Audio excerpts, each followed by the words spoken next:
Hey guys, Cam here from today'siphone.com, and if you didn't get the first part of this comparison, please be sure to do that, otherwise you're only getting half of it. But anyway, this is the Galaxy S4, this is the iPhone 5.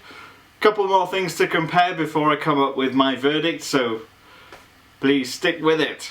So we've done form factor, we've done the display, we've done the camera. I guess those are the three main things that people look at when they're looking at phones. So let's go into the performance aspect of it. Now, what the Samsung Galaxy has got, the version I have has got the quad-core 1.6 GHz processor and 2 GB of RAM. Now the iPhone only has 1 GB of RAM, but it has a 1.2 GHz dual-core processor. Now that may seem like a giant difference, and in terms of specifications it is, but because of the way that Samsung runs Android and it's got this multitasking windows and all sorts of other things going on and this huge display, it does need a lot more power, and you'll see that in actual day-to-day use. Switching between apps isn't faster on one than the other, really. It's not notable enough that you're going to be complaining on either of them. So if I hit my multitasking window, I can quickly slide through those and go into my gallery, for instance, and then switch out again and I want to go to my settings, or if I want to go home and I go into Chrome, or if I just decide to open a different app entirely. Let's open Sky Sports or something. So you can see that you're not really delayed in any way, and it is really quick. It's really fluid when you switch in between the screens. Now what I found was, as I customized the device to suit my own personal needs, what I mean by that is getting rid of all the Samsung bloatware that they make you have on there on 5 different home screens when you power it up. I removed those. Once I got rid of those, I actually found that the performance got better. And obviously you can switch things on and off, like the smart gestures and air gestures and stuff, and all that kind of stuff will improve your performance, and obviously that will have an impact on your battery life as well.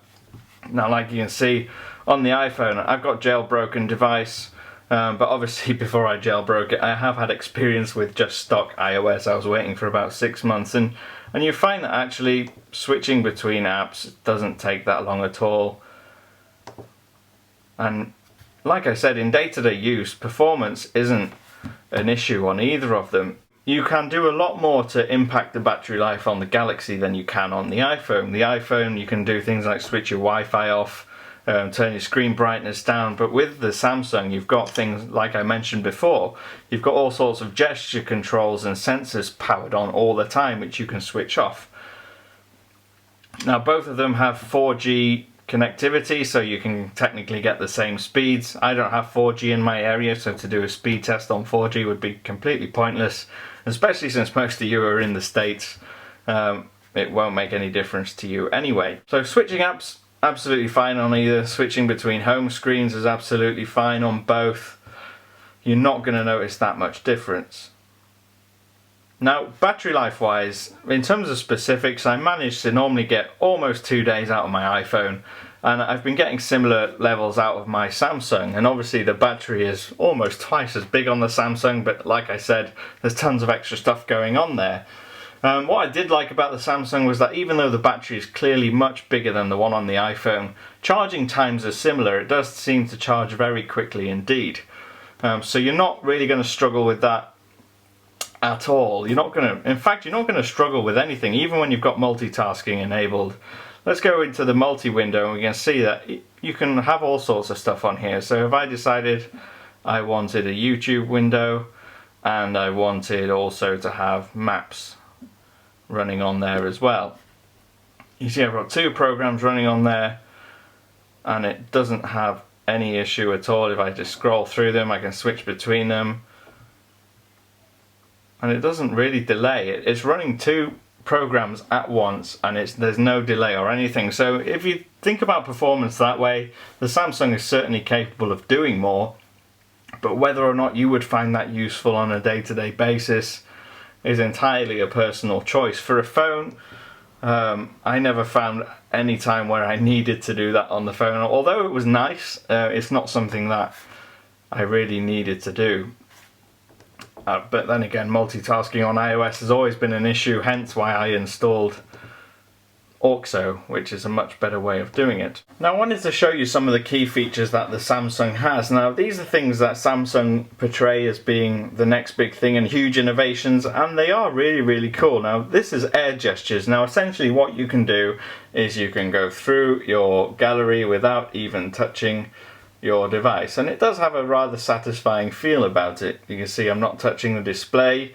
In terms of convenience, I'm not sure it adds any, because doing that is just as easy. It's just something that Samsung has put on there to go, hey look, this is really cool, and it is, but it's not particularly useful. Air gestures can be applied in various different ways as well. If, for instance, I wanted to open up Flipboard, you can hover your finger over the screen to get a better idea of what's going on. See those highlights that just came up on there? And if I hover my finger above the screen, it just gives you a quick peek as to what's going on. Whether or not that's practical, I genuinely don't think so. And like I said, although it's really cool, it's not something that's necessary. And there's a similar thing with the web browsing. You can scroll through pages using your eyes. You can see this little eye logo it's got in the top status bar here. That's watching my eyes all the time, so that when I look down or up, it can scroll through pages. And to be honest, I didn't find it work that well at all.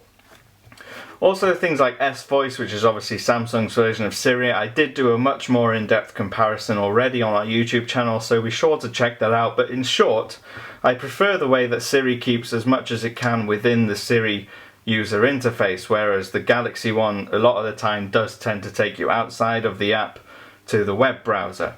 I call them S-gimmicks, and although they are really cool and futuristic, they don't add anything extra really to the device. They don't make your day-to-day life more practical. There's nothing there that says this is definitely more useful than just picking up my phone and touching the screen. It just isn't. And that's just the long and short of it. And although it's a cool advancement and it's something that maybe points to something better in the future, right now it's kind of pointless in a smartphone.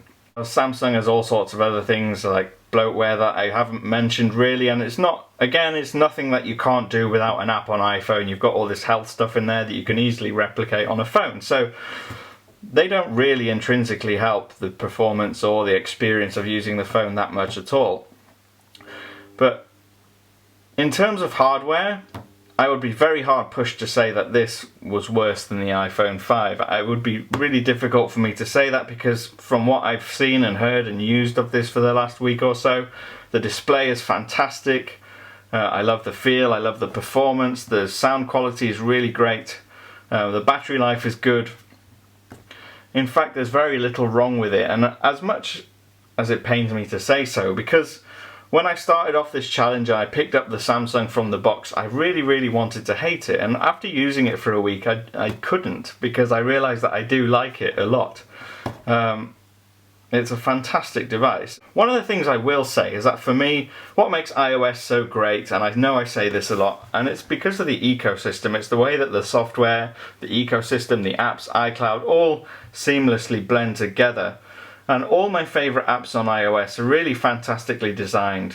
Things like Fantastical for my calendars. There's nothing really like that on Android. And also things like Apple's own Maps app, as much as people like to complain about it, I really like it. All kinds of things on here. I could go on for days. Things list is another one. Something that you generally wouldn't find. There's Hipstermatic's new app. There's all sorts of things on there. And Twitterific for Twitter, there's nothing like that on Android. I've tried finding a decent Twitter app on Android, and all I've got is the official Twitter app. I don't like any of the others. So the App Store ecosystem, despite them having similar number of apps in each, I think it's about 800,000, and despite the fact that they've both got similar amounts of downloads since they launched, I still prefer the apps in iOS, and it's the one thing that keeps me using my iPhone more than an Android device, because quite frankly, if the Samsung Galaxy S4 was running iOS, it would be fantastic, and I would have no problem choosing this over this. But as it stands, I find it very hard to give up my iPhone for anything. I'm not going to declare a winner, because I will be banded as being biased anyway. So you decide, which one do you like? I've told you the bits of each devices that I prefer over the other. You let me know what you think. Have you had time with both of these fantastic phones? Please feel free to use the comments or reach out to me on Twitter. I'm at @TIP_cam, and I will see you again soon.